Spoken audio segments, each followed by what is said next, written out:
नागपूरची दंगल हे एक कारण आहे, एक निमित्त आहे, घटना आहे. मात्र संपूर्ण महाराष्ट्र पेटून देण्याचं कारस्थान हे सत्ताधीशांच्या माध्यमातून गेल्या अनेक दिवसांपासून सुरू आहे. वास्तविक पाहता या सरकारला मोठा मॅन्डेट मिळालेला आहे आणि या मोठ्या मॅन्डेटसह त्यांनी विकासाची कामं केली पाहिजे, प्रगतीची कामं केली पाहिजे आणि महाराष्ट्र धर्म हा जागवण्याची कामं आणि सांभाळण्याची कामं केली पाहिजे. आपली परंपरा संस्कृती जतन करण्याचं काम केलं पाहिजे. मात्र या सगळ्यांना तिलांजली देऊन तर तिजोरीत असणारा खळखळाट असेल, निवडणुकीच्या आधी दिलेले आश्वासन असेल, या सर्वांपासून पळ काढण्याकरता जातीय तेढ, धार्मिक तेढ ही महाराष्ट्रात निर्माण केल्या जाते. मंत्रिमंडळातील जबाबदार मंत्री जे आहेत नितेश राणेंसारखे हे बेजबाबदार आणि नुसते बेजबाबदारच नव्हे तर तेढ निर्माण करणारे, दंगली उसळणारे वक्तव्य करत आहेत. तर दुसरीकडे कायदा व सुव्यवस्थेची पुरी वाट लागलेली आहे आणि अशा परिस्थितीत नागपूरची झालेली दंगल, या दंगलीतला संपूर्णपणे या चेतावणीखोर सत्ताधीश आमदार असतील आणि चेतावणीखोर मंत्री असतील हे या घटनेला जबाबदार आहे. यामध्ये जे सकाळी या घटना घडल्यानंतर संध्याकाळपर्यंत पोलीस झोपून राहिली असं म्हटल्यास अतिशयोक्ती होणार नाही. गृहमंत्री जे मुख्यमंत्री पण आहेत, त्यांच्या गृह जिल्ह्यात, त्यांच्या परिसरात, त्यांच्या गावात जर गृह विभाग जर काम करत नसेल आणि गृह विभागाचं जर फेल्युअर असेल तर ते महाराष्ट्र काय चालवतील. त्यामुळे पूर्ण वेळ महाराष्ट्राला गृहमंत्री नाही, बेताल वक्तव्य करणारे मंत्री आहेत. या बेताल वक्तव्य करणाऱ्या मंत्र्यांना बरखास्त करा आणि असंच जर सुरू राहिलं तर महाराष्ट्र सरकारी बरखास्त करण्याची वेळ ही येईल. या संदर्भात आज दीर्घ अशी या स्वरूपाची चर्चा ही राज्यपाल महोदयांच्या समवेत झाली. वास्तविक पाहता ही घटना, नागपूरची घटना घडल्या त्या ठिकाणी आम्ही सत्यशोधन समिती पाठवली आणि या समितीने त्या ठिकाणी जाऊन काय दंगल का घडली, याला जबाबदार कोण याची शहानिशा त्या ठिकाणी केलेली आहे. आणि सोबतच गावात शांतता आणण्याकरता गावातील सर्व जाती धर्माच्या पंथाच्या लोकांना शांततेचं आव्हान करून शांतता प्रस्थापित करणं हा देखील आमच्या शिष्टमंडळाचा त्या ठिकाणी जाण्यामागचा हेतू होता.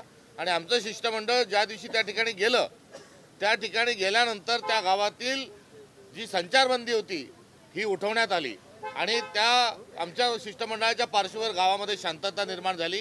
हेही समाधान या निमित्ताने या ठिकाणी आम्हाला व्यक्त करू द्या. मात्र त्या ठिकाणी सर्व जाती धर्माच्या लोकांशी चर्चा करून त्यांनी पोलीस प्रशासन कसं चुकलं, कुठे चुकलं आणि मुद्दामून सरकारमधील मंत्री हे कशा पद्धतीने बेताल वक्तव्य करत आहेत, लहान मुलांना जे सज्ञान नाहीत, अल्पवयीन आहे अशा मुलांना कसं आरोपी केल्या जात आहेत. तर दुसरीकडे दंगल झाल्यानंतर अजून त्या दंगलीमध्ये त्या आगीत तेल ओतण्याकरता जो संभल या ठिकाणच्या दंगलीतला मुख्य आरोपी आहे जैन, तो येऊन त्या ठिकाणी दंगल उचकवण्याचे प्रयत्न करतो. तर चादर जाळण्याच्या आणि एकंदरीत त्या ठिकाणी जे विश्व हिंदू परिषद आणि बजरंग दलाने जे केलेलं काम आहे, यातील एक आरोपी 9 जणांवर FRI दर्ज होतो आणि थेट गृह विभागातून मुख्यमंत्र्यांकडून एका आरोपीचं नाव काढून घेतलं जातं.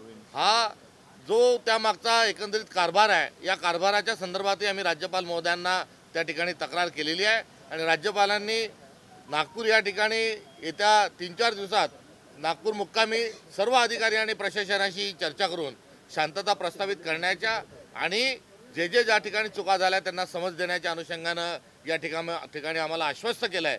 मात्र आजच्या आमच्या काँग्रेसच्या शिष्टमंडळ गेल्याच्या पार्श्वभूमीवर महाराष्ट्रातील तमाम काँग्रेसवासी आज आपल्या सगळ्यांच्या माध्यमातून महाराष्ट्रात सुरू असणारं जातीय तेढ निर्माण करण्याचं सत्ताधाऱ्यांचं जे राजकारण आहे त्याचा पर्दाफाश करत असताना यांच्या फसव्या आणि भडकाऊ आणि सोबतच जातीय तेढ निर्माण करण्याच्या धोरणाला आपण कोणीही बळी पडू नये आणि महाराष्ट्रात शांतता ठेवावी हे आव्हान आजच्या या राज्यपालांच्या भेटीच्या पार्श्वभूमीवर आम्ही आपल्याला करू इच्छितो. सरकार बरखास्त करावं की मंत्रिपद बरखास्त करावं, नितेश राणे यांची मागणी काय? ते भडकाऊ वक्तव्य करतात त्याबद्दल राज्यपालांनी काही मत व्यक्त केलं. आम्ही राज्यपालांना रीतसर आणि क्रमशः एकंदरीत यांची बेताल वक्तव्य तेढ निर्माण करणारी जी आहेत या संदर्भामध्ये आम्ही रीतसर त्यांना माहिती दिली आणि त्यांनी ती माहिती तपासून घेण्याच्या दृष्टिकोनातून आम्हाला आश्वस्त केलं. सर सरकार बरखास्त करावं की नितेश राणे यांचं मंत्रिपद बरखास्त करावं, मागणी काय? या एका नाण्याच्या 2 बाजू आहेत. मंत्र्यांना तर तातडीने बरखास्त केलंच पाहिजे, मात्र असाच कारभार जर चालत असेल तर या सरकारलाही बरखास्तच करावं लागेल हे देखील आम्ही ठणकावून सांगितलेलं आहे.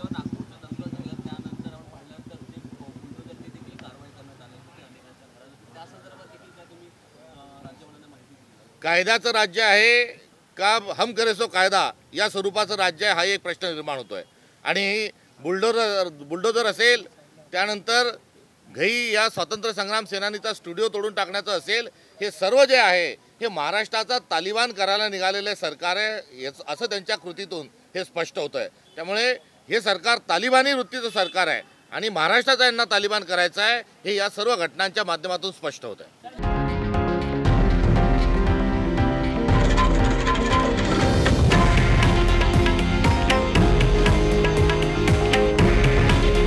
हे आहे देशातील नंबर 1 न्यूज नेटवर्क आणि आपण पाहत आहात TV9 मराठी.